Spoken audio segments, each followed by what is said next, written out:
사사기의 말씀을 계속해서 보고 있습니다. 사사기의 사사의 통치에 관한 이야기는 끝이 났지만 아직 사사기에는 4장의 말씀이 더 남아 있습니다. 사실 통치자의 사사의 삶은 우리에게 크게 다가오지는 않습니다. 그 미약했던 사람이 사사가 되고 난 다음에 그들의 변화를 볼 때에 우리의 삶과는 조금 다른 듯한 그런 느낌이 있기 때문입니다. 우리가 역사를 배우면 왕의 역사를 중심으로 우리는 사관을 배우게 됩니다. 그래서 어떤 왕이 어떠한 업적이 있었고 그가 어떤 통치를 했다는 것 위주로 보게 됩니다. 그러나 백성의 삶이라든지 그들이 사회적으로 어떠한 위치와 형편에 있었는지는 잘 모르고 있습니다. 사사기에서 지금부터 기록된 사건들은 그 당시 이스라엘의 삶과 그들이 어떤 신앙을 가졌는지를 상세하게 들여다볼 수 있습니다. 오늘 말씀은 먼저 에브라임 산지에 미가라 이름하는 사람과 그의 어머니가 등장합니다. 미가는 어머니의 돈 은 1100세겔을 훔쳤습니다. 큰 돈이지요. 어머니가 도둑을 저주하는 것을 듣고는 자신이 훔친 것을 고백하고 어머니께 그 돈을 돌려줍니다. 이 미가는 조금 성격상으로 이상한 것 같습니다. 그가 철저히 악한 사람이라면 끝까지 돈을 돌려주지 않았을 것이고, 그가 정말 바른 사람이었다면 처음부터 어머니의 돈을 훔치지 않았을 겁니다. 도덕적으로는 마음대로 살면서 하나님께 저주를 받으라라고 하니까 종교적인 마음은 두려워하는 마음이 있는 것 같습니다. 이에 어머니의 반응은 저주를 이제 뒤바꾸어서 내 아들이 여호와께 복받기를 원하노라 라고 축복을 구합니다. 여러분, 복과 저주가 자기의 마음대로 뒤바꾸면 바뀌어지는 걸까요? 마치 복을 내리는 사람도 자기고 또 저주를 내리는 사람도 자신인 것처럼 말하는 것을 볼 수 있습니다. 또 하나는 내 자식이 아닌 도둑놈일 때는 저주를 합니다. 그러나 그것이 내 자식이면 태도가 돌변하는 것을 볼 수 있습니다. 즉 믿음이라는 것이 여호와의 이름으로 내가 저주하고 믿으면 저주가 되고 또 내가 무효로 하면 무효가 된다는 식으로 생각하는 겁니다. 내가 복받기를 간절히 구하고 그 복을 믿으면 그 복이 실제로 내게 내린다라고 생각하고 있는 것입니다. 미가의 어머니는 여기에서 한 발 더 나아갑니다. 17장 3절의 말씀입니다. 3절을 같이 한번 읽어봅니다. 시작. 미가가 은 1100을 그의 어머니에게 도로 주매 그의 어머니가 이르되 내가 내 아들을 위하여 한 신상을 새기며 한 신상을 부어 만들기 위해 내 손에서 이 은을 여호와께 거룩히 드리노라. 그러므로 내가 이제 이 은을 내게 도로 주리라. 여러분, 이 말씀을 보면 어떻습니까?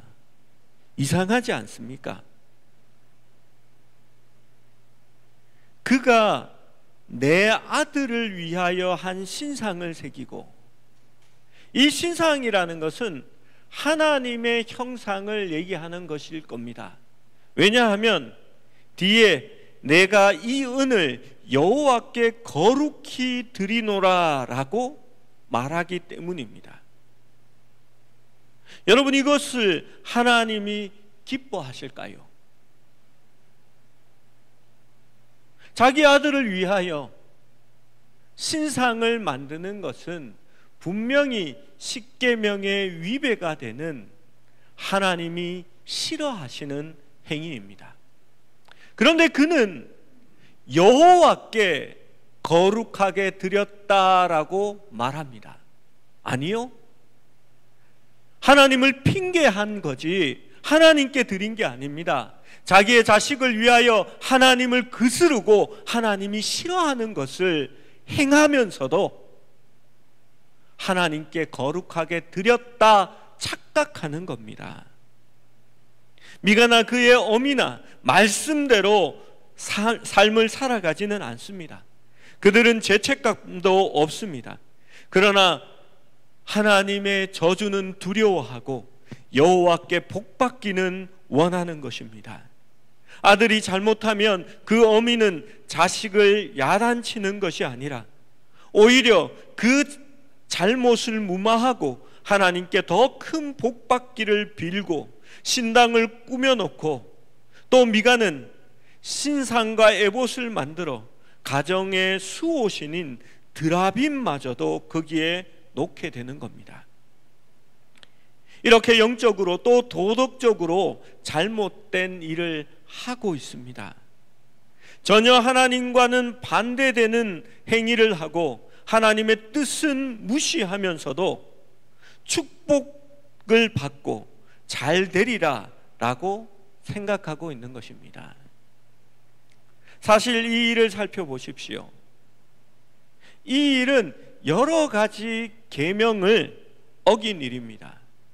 여러분의 성경 제일 뒷면을 한번 펼쳐보십시오. 거기에는 10계명이 있을 겁니다.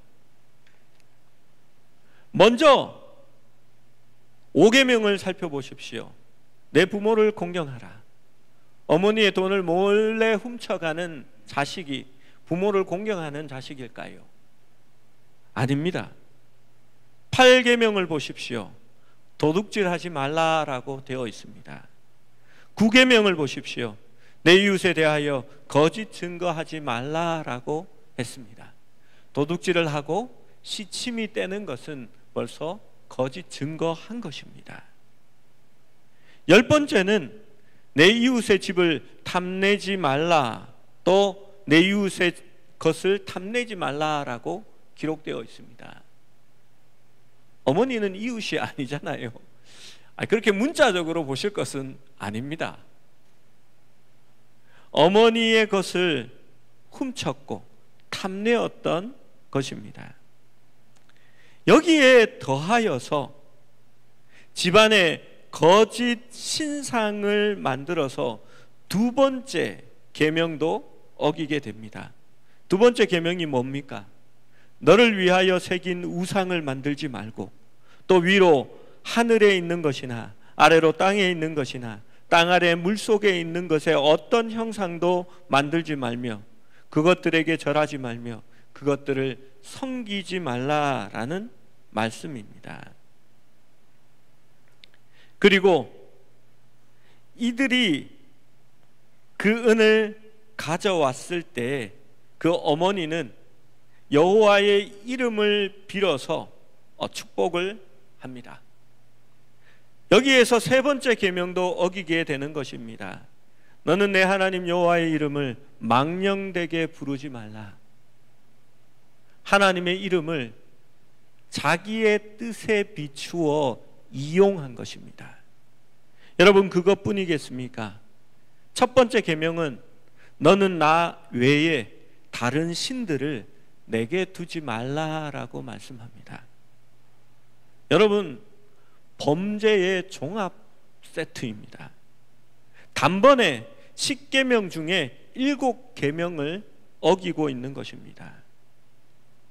여러분, 왜 하나님의 형상을 만들지 말고 그 신상을 새기지 말라라고 하였을까요? 미가의 어머니는 축복의 원천으로서 여호와의 이름을 불렀습니다. 그러나 은 200세겔을 주어 신상을 만들게 합니다. 10계명은 아무도 하나님의 형상을 자기를 위하여 만들지 말라라고 말씀합니다. 신명기 5장 8절에서 9절까지의 말씀이지요. 그 십계명의 부분을 제가 한번 읽어보겠습니다. 너는 자기를 위하여 새긴 우상을 만들지 말고 위로 하늘에 있는 것이나 아래로 땅에 있는 것이나 땅 및 물속에 있는 것에 어떤 형상도 만들지 말며 그것들에게 절하지 말며 그것들을 섬기지 말라라고 말합니다.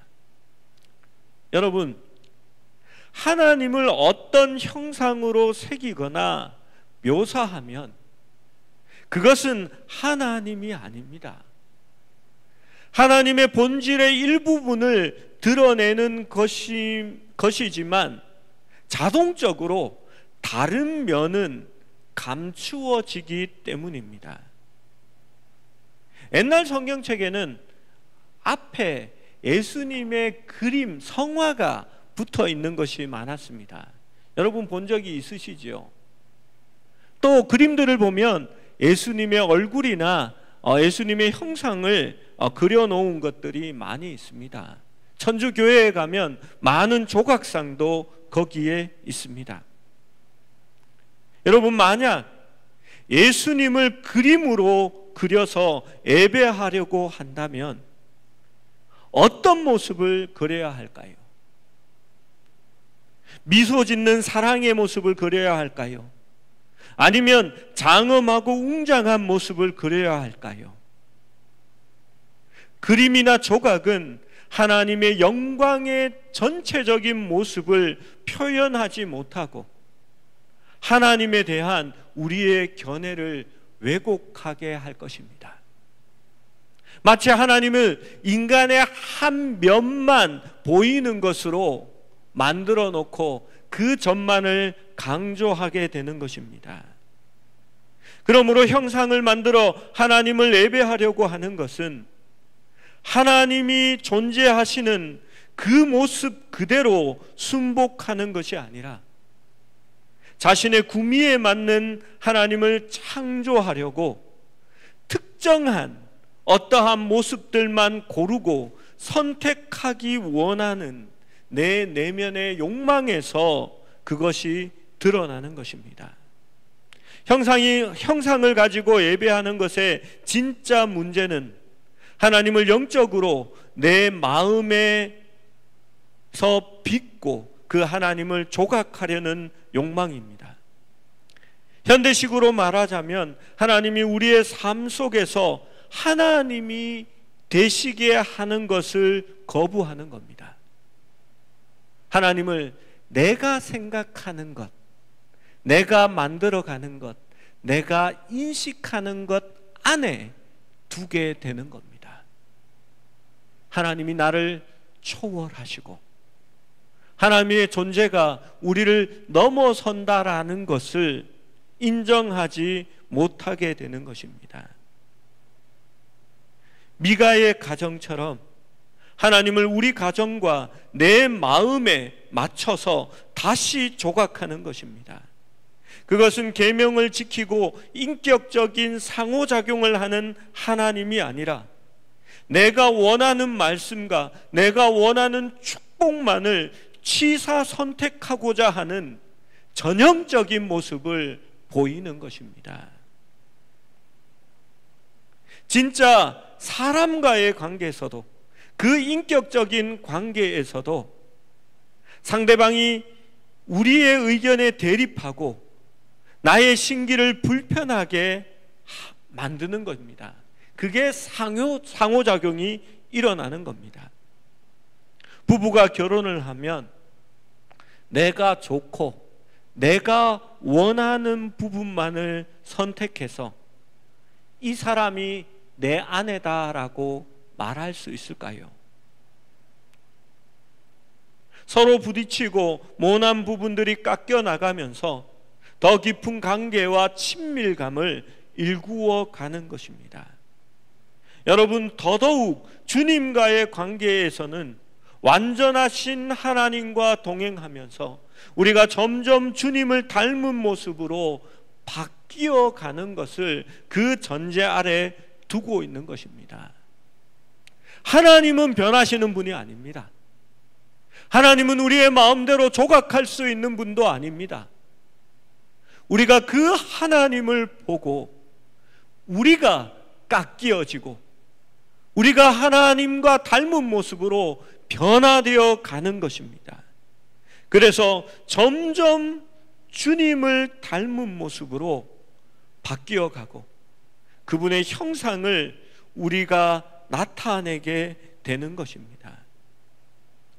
그런데 이 미가와 미가의 어머니처럼 이렇게 믿는다면 하나님의 어떤 면들 중에서 좋아하지 않는 부분은 지적으로나 심리적으로 그냥 무시해 버립니다. 내가 좋은 말씀만 줄을 긋고 거기에 그 말씀만 암송하게 되는 겁니다. 내 욕망에 반대되거나 나를 거스르려 하는 말씀은 듣지 않으려 하게 되는 것입니다. 여러분 성경에 여러분이 줄쳐놓은 말씀들을 보십시오. 그것들은 다 여러분이 원하는 하나님, 나에게 위로를 주는 하나님, 나에게 축복을 주는 하나님의 구절에 줄을 쳐놓지는 않았습니까? 예전에 저는 제 성경에 그렇게 줄친 것을 보고 깨달은 것이 있습니다. 이래서는 내가 하나님을 닮을 수 없다라는 생각이었습니다. 그래서 저는 그 성경을 버렸습니다. 그리고 다시 한 권의 성경을 사서 이번에는 내가 지키지 못하는 말씀들의 줄을 치고 내가 깨닫지 못하고 이게 무슨 말씀일까 궁금한 구절들의 줄을 치기 시작했습니다. 그렇게 줄을 치고 보니 하나님이 원하시는 나의 모습은 현재의 나의 모습과는 너무나 다르다라는 것을 발견할 수 있었습니다. 우리는 우리가 좋아하는 말씀만 선택해서 받으면 결코 하나님과 씨름하지 않습니다. 하나님이 우리에게 뭔가 요구하시기에 허용하지 않습니다. 교회에서 어떠한 목표를 세우고 신앙을 위해서 그것을 하자라고 말하면 아유 나는 그것이 싫습니다. 나는 그런 거 하기 싫어요. 내가 하고 싶은 건 이렇게 하는 거예요. 나는 그런 거 참석 안 할 거예요 라고 말합니다. 여러분, 그러면 결국 우리는 훨씬 더 편한 하나님을 섬기게 되지만 그 하나님은 실제로 존재하지 않는 내가 만들어 놓은 나를 위하여 새긴 우상이 되는 겁니다. 여러분, 칼로 빚어야 나의 손으로 주물러 이렇게 만들어야 그것이 우상이 되는 게 아닙니다. 나의 욕심으로 하나님을 옷 입힐 수 있습니다. 마치 미가가 에봇을 만들어 자기가 만든 신상에 옷 입힌 것처럼 말입니다. 나의 욕심으로 하나님을 조각할 수 있습니다. 내가 원하는 하나님이 나에게 필요하기 때문입니다. 여러분, 신앙은 하나님을 바로 아는 것입니다. 여호와 하나님을 아는 지식이 있어야 망하지 않는 겁니다. 그 지식이 어디에 포함되어 있습니까? 하나님의 말씀에 있습니다. 듣기 좋고 늘 축복하는 교회, 저주를 없애주는 교회에 여러분 다니는 것이 복이 아닙니다.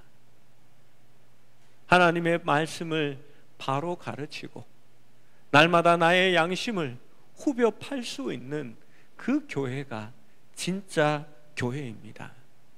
저도 아직 그렇게 용감하지는 않습니다. 제가 여러분의 눈치를 많이 보는 목사입니다. 그렇지만 하나님 앞에 바로 서려고 노력합니다. 미가는 우상들을 가져가서 자기의 집에 신당을 만들어 놓고 거기에 둡니다. 더구나 미가는 자기 아들을 제사장으로 삼습니다. 이건 역시 레위 지파만이 제사장이 될 수 있다는 모세의 계시에 어긋납니다. 이 순간에 사사기의 기자는 핵심 구전을 나레이션처럼 거기에 추가합니다. 17장 6절의 말씀입니다. 함께 읽어봅니다. 시작. 그때에는 이스라엘의 왕이 없었으므로 사람마다 자기 소견에 옳은 대로 행하였더라. 그렇습니다.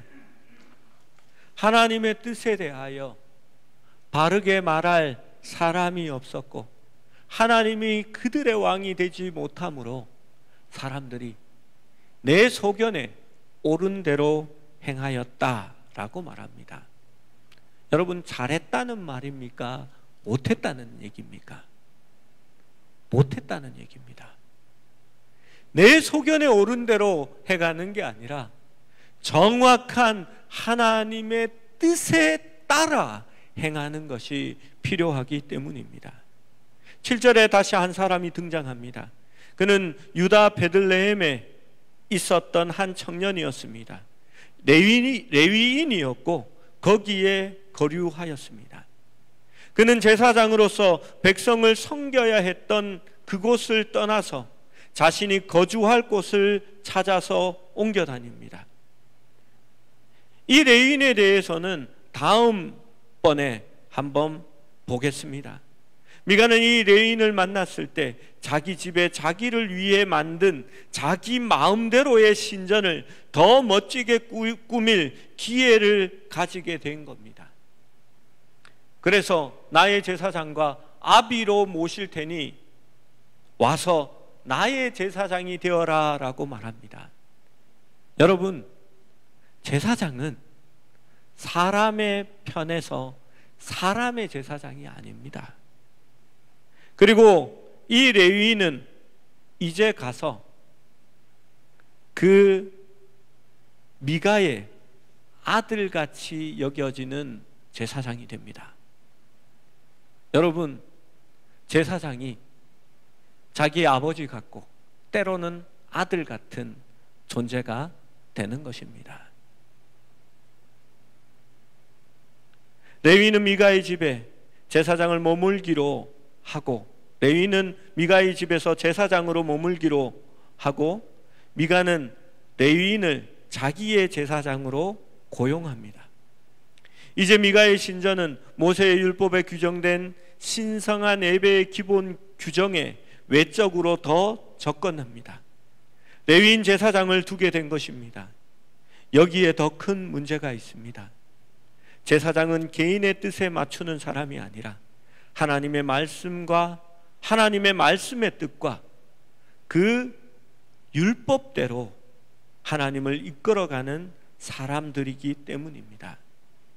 근본적으로 하나님의 백성의 믿음은 계시된 믿음입니다. 하나님은 말씀 안에서 자신을 계시하고 계십니다. 우리의 욕심이나 신앙심으로 하나님을 이끌어 오거나 하나님을 움직이려고 하는 것이 아니라는 것입니다. 미가의 가정은 예배하기 편리한 자기의 하나님을 자기 뒷마당 교회에 모시고 있는 것입니다. 그들은 자기들이 좋아하는 율법은 따르고 좋아하지 않는 것은 따르지 않습니다. 하나님을 의식적으로 거절한 것이 아니라 하나님을 부르지 않거나 종교 생활을 하지 않는 것도 아닙니다.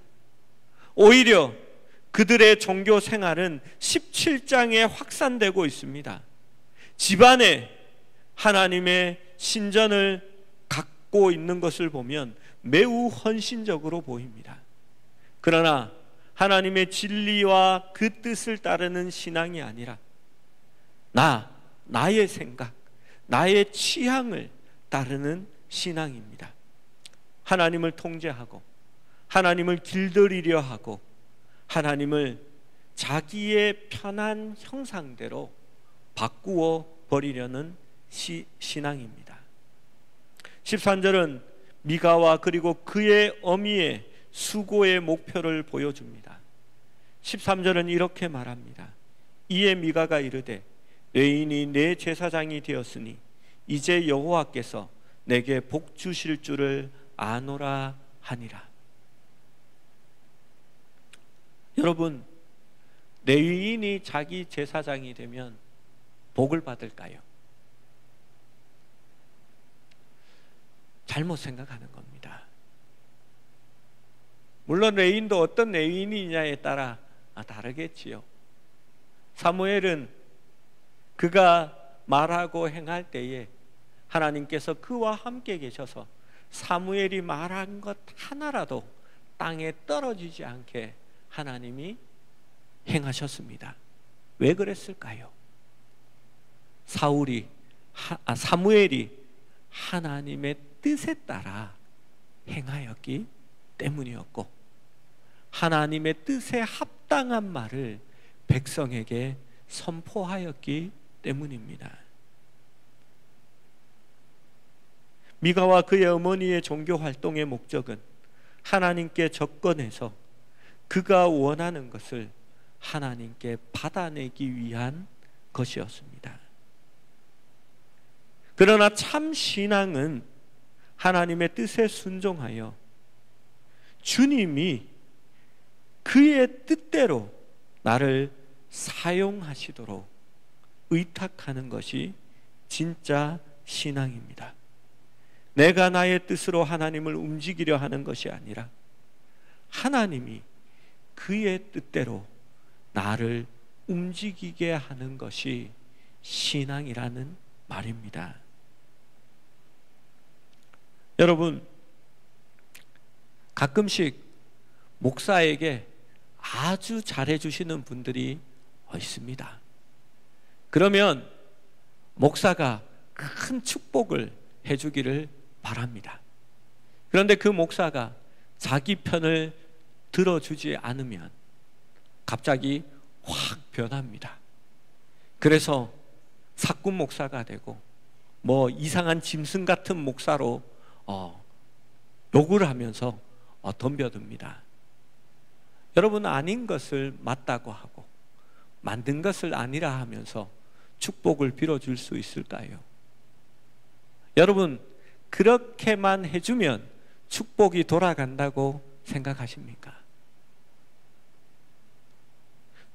하나님의 축복은 여러분의 삶과 여러분이 주님의 뜻을 어떻게 행하느냐에 있지, 목사한테 어떻게 하느냐에 있지 않습니다.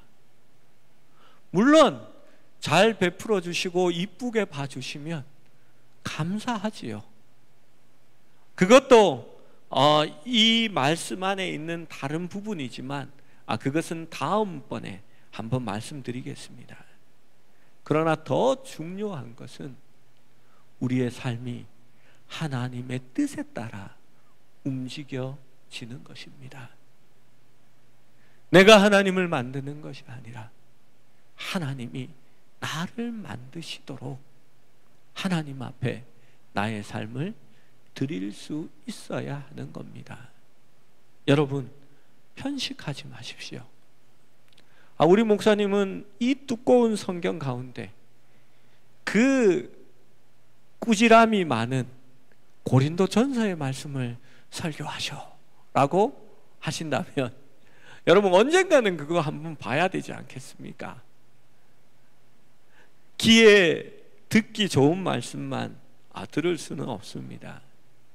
우리 성도들이 그래도 그 말씀의 은혜를 받고 내가 하나님 앞에 늘 깨달아 나아갑니다라고 하셔서 얼마나 힘이 되는지 모릅니다. 여러분, 인간이 만든 종교의 비극은 하나님을 항상 자신이 움직일 수 있는 존재라고 생각하고 하나님을 스스로 다스리려는 것입니다. 그리고 하나님을 우리의 진정한 구주로 예배하기보다는 그냥 나의 복을 위하여 섬기는 분으로 만들어버리는 것입니다. 하나님을 그렇게 만들어버리면 그 하나님은 우리를 돕거나 구원하시거나 축복하지 못하는 우상의 상태로 남게 되는 것입니다. 앞으로 미가의 상황이 그렇게 되는 것입니다. 여러분, 하나님을 더 알아갑시다. 하나님을 더 깊이 깨달아 봅시다.